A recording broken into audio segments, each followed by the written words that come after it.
ओम शांति। आज 26 अप्रैल की मुरली का मुख्य एसेंस है, सीप में है मोती जैसे, सीप में है मोती जैसे। मुरली एसेंस है बिल्कुल वैसे, होली हंस बन ज्ञान रतन, चूगना है ऐसे, तब बन पाएंगे बिल्कुल बाबा जैसे। आज के जो मेन पॉइंट है जो मैं आपको बताती हूँ, बाबा ने कहा मीठे बच्चे, देवता बनना है तो अमृत पियो और पिलाओ, अमृत पीने वाले ही श्रेष्ठाचारी बनते हैं। इस समय सतयुगी प्रजा किस आधार पर तैयार हो रही है, यह बाबा का प्रश्न है। तो पहले हम बताते हैं, मीठे बच्चे, अगर देवता बनना है तो अमृत पियो, मतलब है कि अच्छा ज्ञान रूपी अमृत पियो और लोगों को भी अमृत पान कराओ, मतलब अपने विचारों की श्रेष्ठता द्वारा लोगों को आकर्षित करो, लोगों को हमेशा दुआ दो, पवित्र विचार रखो, सबके लिए शुभ भावनाएं और शुभ कामनाएं रखनी है, तभी हमारे पवित्र और श्रेष्ठ विचार हो पाएंगे और हम अपने जीवन में खुशी रूपी अमृत पी पाएंगे। आज के समय में खुश रहना ही सबसे ज़्यादा ज़रूरी है। अगर हम खुश रहते हैं तभी जीवन में सब कुछ सार्थक लगता है। इंसान के पास सब कुछ है, खुशी ही खत्म हो गई है, तो हमें अपनी खुशी को बरकरार रखना है और अमृत पान करना है। तो आज का जो क्वेश्चन बाबा ने पूछा, इस समय सतयुगी प्रजा किस आधार पर तैयार हो रही है, मतलब सतयुग की जो प्रजा, हम लोग जो तैयार हो रहे हैं बाबा के योग पर चल के, बाबा के ज्ञान पे चल के, हम ही लोग तो सतयुग में जाएंगे। तो बाबा कहते कैसे तैयार हो रही है, बाबा रिपोर्ट चाहते हैं अपने बच्चों से। तो जवाब है, जो इस ज्ञान से प्रभावित होते हैं बहुत अच्छा कहते हैं, लेकिन पढ़ाई नहीं पढ़ते, मेहनत नहीं कर सकते, वह प्रजा बन जाते हैं। प्रभावित होना माना प्रजा बनना। सूर्यवंशी राजा रानी बनने के लिए तो मेहनत चाहिए, पढ़ाई पर पूरा अटेंशन हो, याद करते और कराते रहे तो उच्च पद मिल सकता है। बाबा कहते हैं कि पढ़ाई करते हो बहुत अच्छी बात है, लेकिन पढ़ाई का ज्ञान जब दिमाग में नहीं रहेगा और उस पर अटेंशन नहीं रखोगे तो उच्च पद प्राप्त नहीं कर सकते हो, प्रजा बन जाओगे। तुमको राजा बनना है तो याद की यात्रा में रहनी है, बाबा को याद करना है, हमेशा जो अमृत वेले में बाबा से कनेक्शन करना है और राजा बनने की कोशिश करनी है। अपने मन का राजा, मतलब हमेशा खुश रहना और सद्भावना और शुभ कामना में रहना।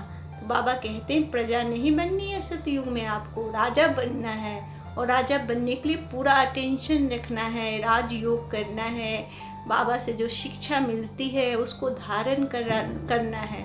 मुरली का एक एक वाक्य अमृत है, अमृत की तरह उसे धारण करना है। ये नहीं कि सिर्फ पढ़ाई की, जैसे हम लोग कहते हैं ज्ञान के लिए, एग्जाम देने के लिए, और उसके बाद उस चीज़ को भूल जाते हैं। हमें ऐसा नहीं करना है, अपने मन के एकदम नस नस में बाबा के ज्ञान को बसा लेना है। हमारा ऐसा मन हो जाना चाहिए कि हर वक्त हर क्षण बस बाबा की कही हुई बातें ही याद रहे, बाकी कुछ भी नहीं। वैसे भी हम आत्मा हैं, बाबा जो सबसे पहला हमें जो ज्ञान देते हैं कि हम आत्मा हैं, परमात्मा की संतान। अगर ऐसा ध्यान रखेंगे तो खुद ब खुद व्यर्थ खत्म होता चला जाएगा और मन में अच्छी बातें रहेंगी, तो हम खुद ब खुद बाबा जैसे बनते चले जाएंगे और सतयुगी दुनिया में राजा बन जाएंगे। आज का जो गीत है, तूने रात गंवाई सो के, ओम शांति। कुछ लोग रात गंवा देते हैं सो करके, लेकिन हमारे जैसे बच्चे अमृत वेले उठते हैं, बाबा से योग लगाते हैं और बहुत खुशियाँ पाते हैं। तो हमें बाबा से योग लगाकर ही खुशियाँ मिलती है। तो यह ध्यान रहे कि अमृत वेले का योग ही हमारे जीवन का आधार होना चाहिए। बाबा कहते हैं, धारणा के लिए जो बाबा ने बात बताई, पारस बुद्धि बनने के लिए पढ़ाई पर पूरा पूरा ध्यान देना है। श्रीमत पर पढ़ना और पढ़ाना है।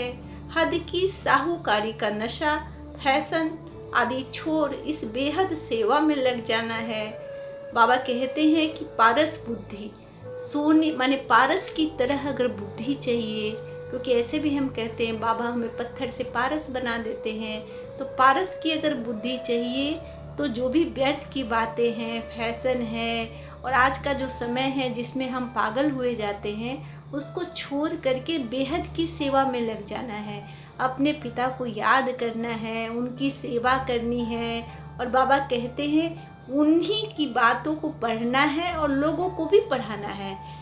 हद की साहूकारी का नशा, जो हमें नशा होता है कि मैं फलाना हूँ, मैं फलाना हूँ, मेरे पास इतनी संपत्ति है, मेरे पास 2-2 घर हैं, मेरे पास इतना सब कुछ है, मेरे बच्चे बहुत अच्छा कर रहे हैं, तो इन सब नशों से हमें दूर रहना है। क्योंकि वैसे भी हमारा क्या है, कुछ भी नहीं है, सब कुछ तो बाबा का है। हम तो खुद बाबा के हैं। बाबा ने जो हमें दिया है वह ड्रामा का एक अंग है, उसे ड्रामा समझना है। रिश्तों से प्यार नहीं करना है, बस अपना कर्तव्य समझ के उनकी सेवा करनी है। तभी हम बाबा के श्रीमत पर चलने योग्य बन पाएंगे और श्रीमत पे चलेंगे। दूसरी जो धारणा बाबा ने कहा, hear no evil, see no evil, कोई भी व्यर्थ बातें नहीं करनी है, किसी पर प्रभावित नहीं होना है, सबको सत्यनारायण की छोटी सी कहानी सुनानी है। बाबा कहते हैं हियर नो इविल और सी नो इविल, माने कोई भी बुरी बातें न देखनी है, न सुननी है, न किसी से करनी है, कोई भी व्यर्थ बातें नहीं करनी है, किसी पर प्रभावित नहीं होना है, किसी से भी हमें प्रभावित नहीं होना है। हम पर जब बाबा का प्रभाव है तो हम कैसे किसी से प्रभावित हो सकते हैं। बाबा, दुनिया में कोई भी चीज़ प्यारी नहीं है आपके सिवा, सबसे ज़्यादा प्यारे आप हो बाबा। हमें तो बस आप ही प्रभावित करते हो। आपकी जो बातें हैं, आपकी जो श्रीमत है, आपका जो ज्ञान है, अगर उससे छुट्टी मिलेगी तब ना लोग हमें प्रभावित करेंगे बाबा। ऐसे भी बाबा आपने हमें इतना महान बना दिया है, इतनी श्रीमत में हमें इतना ज्ञान दे दिया है, इतना सम्मान दे दिया है, तो कौन हमें प्रभावित करेगा बाबा। कोई भी प्रभावित हमें करने का सवाल ही नहीं है बाबा। तो धारणा के लिए हमेशा ध्यान रखें कि छोटी सी कहानी है कि हमें नारायण जैसा बनना है। जैसे ब्रह्मा बाबा करते थे, अपना हमेशा वो देखते थे कि मैं नारायण जैसा बन रहा हूँ कि नहीं, तो हमें भी नारायण जैसा बनना है, उन्हीं के जैसा स्वरूप में स्थित होना है, तभी हम बाबा के प्रिय बन पाएंगे। तो बाबा बहुत सुंदर बात कर रहे हैं, ये मुरली कितनी सुंदर है। आप एक एक बात को ध्यान से सुने और अपने मन में इसे बसा लें। दिन भर में इन पॉइंट को याद करते रहें। जितना याद करेंगे उतना मन से व्यर्थ खत्म होता चला जाएगा। बाबा का ज्ञान हमेशा सुख देता है, शांति देता है, खुशी देता है। तो हमें बेहद के प्यार में रहना है। हद से हमें क्या लेना देना, क्योंकि हम बेहद के बच्चे हैं और इस ड्रामा में अपना रोल निभा रहे हैं। तो हद के ड्रामे से हमें कोई लेना देना नहीं है बाबा, सच्ची बाबा, कोई लेना देना नहीं है। बाबा ने जो आज का वरदान दिया है वह है नॉलेज के लाइट माइट द्वारा अपने लक को जगाने वाले सदा सफलता मूर्त भव। कितनी बड़ी बात बाबा ने कही है। नॉलेज की लाइट के द्वारा आज नॉलेज जो हमें मिली है बाबा से, कितना जीवन सुखी हो गया है, कितनी उमंग और कितना उत्साह भरा जीवन हम जी रहे हैं। आज लोगों का जो दुख देखते हैं तो लगता है कि दुनिया कितनी दुखी है। दिल करता है सबका सबका दुख दर्द दूर कर दे। इतनी बाबा से दुआ ले, इतनी दुआ बांटे कि हर इंसान सुखी हो जाए, सतयुग अभी आ जाए। हर इंसान का दुख दर्द मन में इतना कचोटता है, लगता है कि बाबा सबको सुखी कर दे, बाबा सबको मिल जाए। जो सुख हम भोग रहे हैं दुनिया की हर आत्मा भोगे। तो बाबा ने बहुत अच्छी बात कही है कि अपने नॉलेज की लाइट से आप अपने लक को जगा रहे हो, अपना जो भविष्य बना रहे हो और उससे सफलता मूर्त बन रहे हो। क्योंकि व्यर्थ जब ख़त्म हो जाता है तो हमारी नॉलेज बढ़ जाती है, हम दुनिया के प्रपंच में नहीं पढ़ते हैं, हम बाबा में खो जाते हैं। और बाबा हमेशा जब हमारे साथ चलते हैं तो हमें हमेशा खुशियाँ ही मिलती है, सफलता ही मिलती है। जिस काम में हाथ डालो बरकत ही मिलती है। मुझे लगता है बाबा का हर बच्चा इस बात को महसूस करता होगा मेरी तरह। आज कोई भी काम ऐसे हो जाता है जैसे हर काम हुआ पड़ा है, जैसे हर काम की जिम्मेवारी मेरे बाबा ने ले ली है। मुझे तो कुछ करना ही नहीं होता, बस सोचना होता है और निमित्त मात्र बनना होता है। करण करावन हार मेरा बाबा है और सब काम वो बहुत अच्छे से करते भी हैं।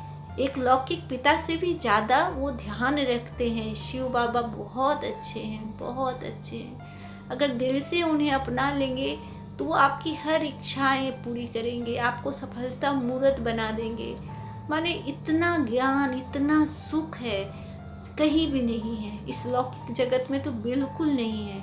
उस अलौकिक जगत में जब हम वास करने लगते हैं, जब हम रहने लगते हैं, तो बाबा का जो प्यार मिलता है वो सब सुखों से सबसे ज़्यादा है बाबा का प्यार। बाबा कहते हैं जो बच्चे नॉलेज की लाइट और माइट से आदि मध्य अंत को जानकर पुरुषार्थ करते हैं उन्हें सफलता अवश्य प्राप्त होती है। सफलता प्राप्त होना भी लक की निशानी है। नॉलेजफुल बनना ही लक को जगाने का साधन है। नॉलेज सिर्फ रचयिता और रचना का ही नहीं, लेकिन नॉलेजफुल अर्थात हर संकल्प, हर शब्द और हर कर्म में ज्ञान स्वरूप हो, तब सफलता मूर्त बनेंगे। अगर पुरुषार्थ सही होते भी सफलता नहीं दिखाई देती है तो यही समझना चाहिए कि यह असफलता नहीं, परिपक्वता का साधन है। बाबा कहते हैं कि नॉलेज बहुत ज़रूरी है। आदि मध्य और अंत का जो नॉलेज बाबा देते हैं कि 5 स्वरूपों का जो वर्णन करते हैं कि पहले हम क्या थे, पहले सत्यनारायण जैसे थे, फिर हम देवता बने, फिर अभी ब्राह्मण स्वरूप में हैं, फिर हम फरिश्ता बन जाते हैं। तो इस तरह से फरिश्ता बनकर लोगों को साकाश देते हैं। तो इन सब स्वरूपों का जब आप वर्णन करेंगे, अगर आप अपने मन में इसको धारण करेंगे तो नॉलेजफुल हो जाएंगे। नॉलेज हमेशा सफलता देती है। आज नॉलेज के कारण ही बहुत सारे लोग ऐसे हैं जो महीनों में करोड़ों रुपया पाते हैं। मेहनत तो सब करता है, एक नॉलेज से जो इंसान आगे बढ़ता है, बिना नॉलेज का व्यक्ति उतना आगे बढ़ नहीं पाता है। तो यह भी अलौकिक ज्ञान है, माने पार समझिए अलौकिक बाबा का ज्ञान है। इस ज्ञान से हम कितना आगे चले जाते हैं। माने 1 साल पहले की बात मैं जब सोचती हूँ और अभी मैं देखती हूँ खुद को, उस वक्त की जो सफलताएं थी और अभी जो सफलता है, जमीन आसमान का अंतर है। मन में जो संतोष है, जो सुख है, जो खुशी है, लोगों को जो साकाश देने की हिम्मत है, हर बात को झेलने की हिम्मत आई है बाबा के कारण। तो मुझे तो लगता है कि मुझे जो बाबा ने सेलेक्ट किया है उसके लिए बहुत बहुत शुक्रिया बाबा, शुक्रिया बाबा। आज लॉकडाउन नहीं होता तो कभी आप मुझे सेलेक्ट नहीं करते। लॉकडाउन के कारण ही आपने मुझे सेलेक्ट किया है। मैं तो इस ड्रामा का शुक्रिया अदा करती हूँ कि मुझे मेरे बाबा मिल गए हैं, मेरे प्यारे प्यारे मीठे मीठे बाबा मिल गए हैं मुझे। बाबा कहते हैं पुरुषार्थ करते हुए भी अगर सफलता नहीं मिलती है तो इसका मतलब ये मत समझो कि हम असफल हो रहे हैं। बाबा कहते हैं कि हम सफलता की ओर बढ़ रहे हैं। कहते हैं असफलता सफलता का साधन होती है। असफलता के द्वारा ही हम धीरे धीरे सफल होते हैं।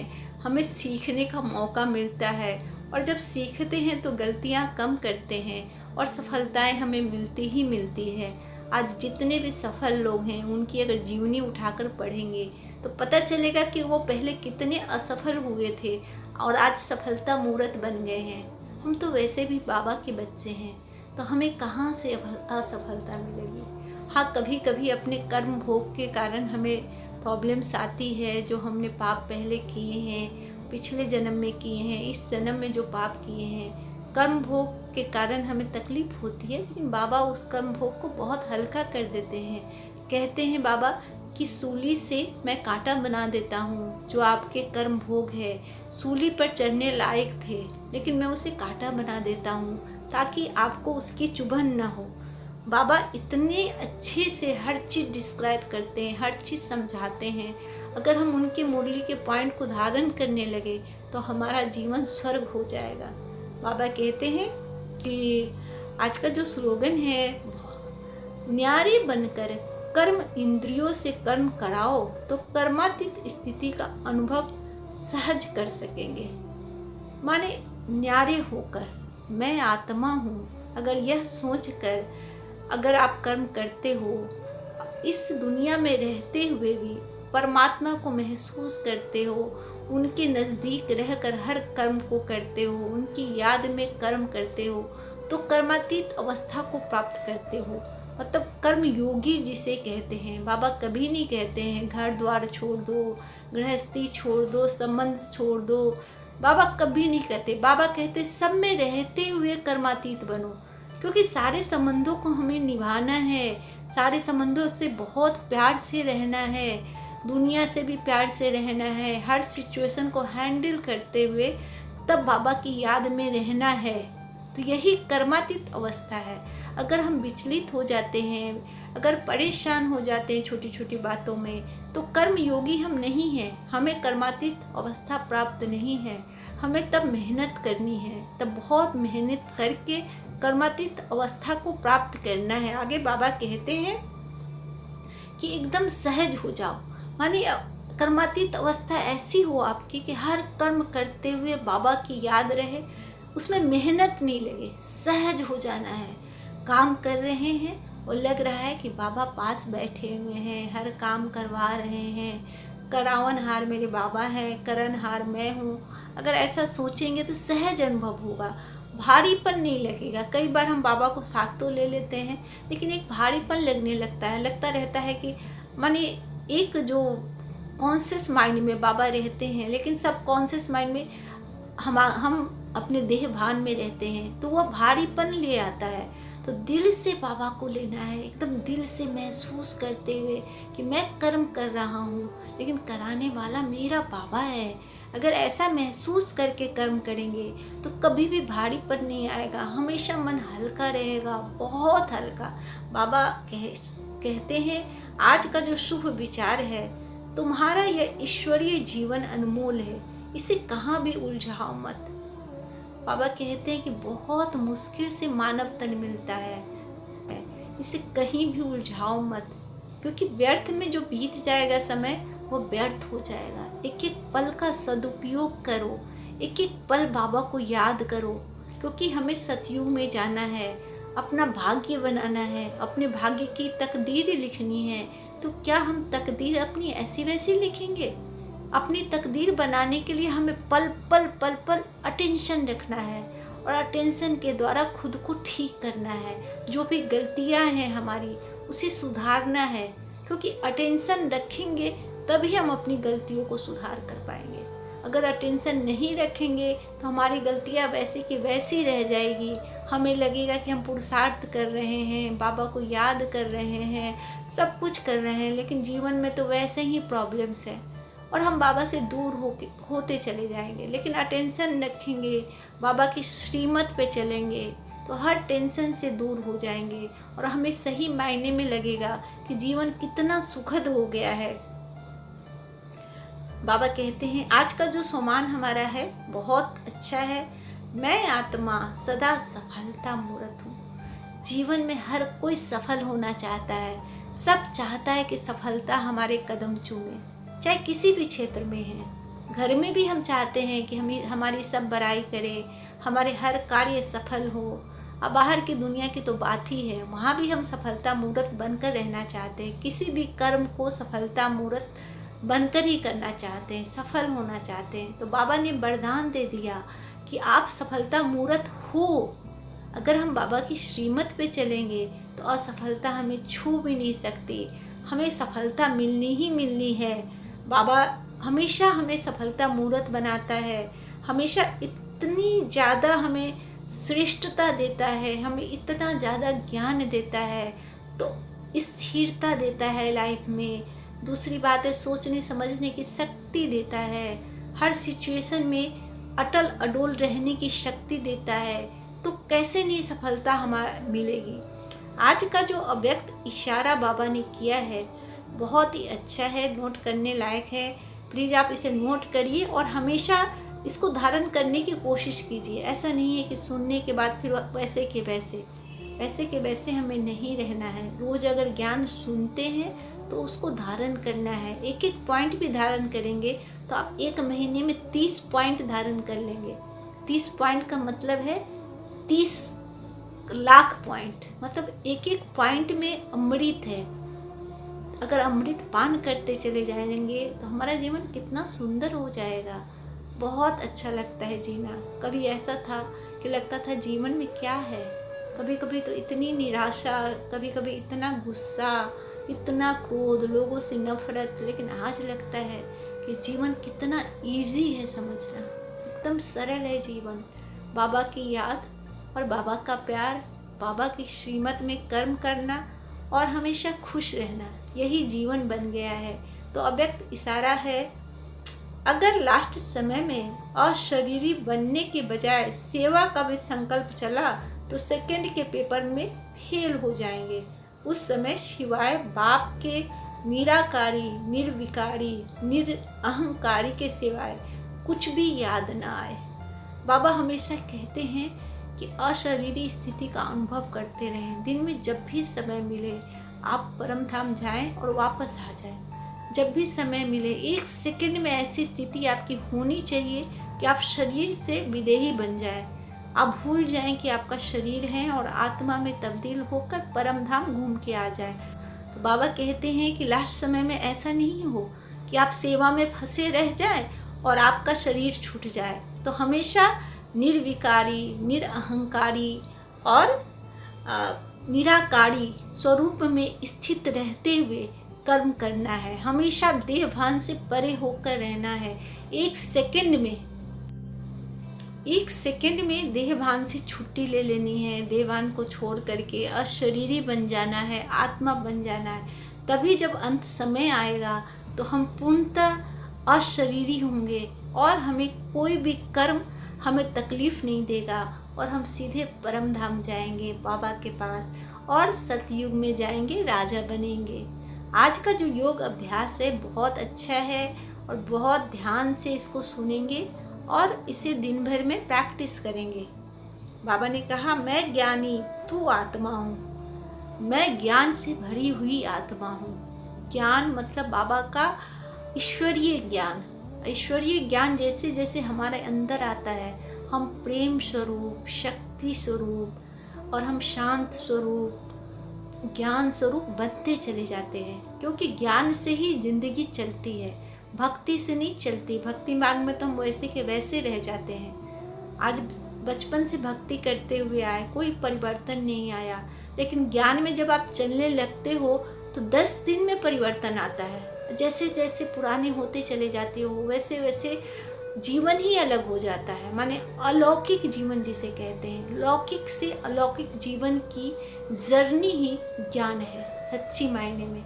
जैसे जैसे हम अलौकिक ज्ञान लेते जाते हैं हमारी जर्नी बहुत आसान और इजी होती चली जाती है। तो अभी योग का अभ्यास हम करेंगे।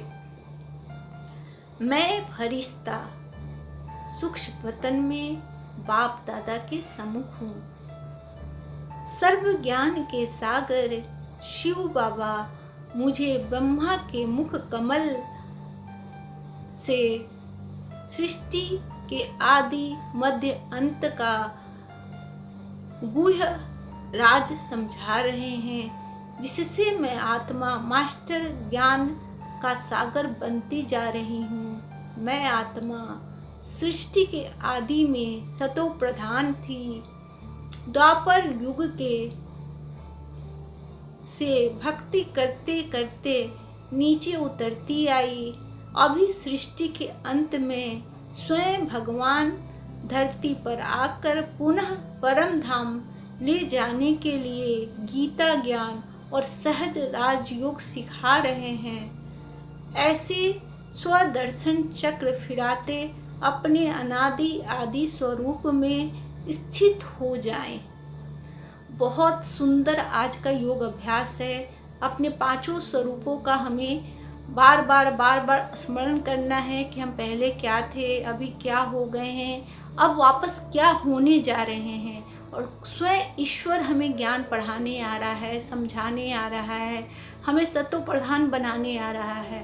पांचों स्वरूपों का अभ्यास का मेडिटेशन जो है आप यूट्यूब पर आप देख सकते हैं। वहाँ से आप बहुत सारे पांचों स्वरूपों का जो कमेंट्री है आप सुन करके उसका अभ्यास कर सकते हैं।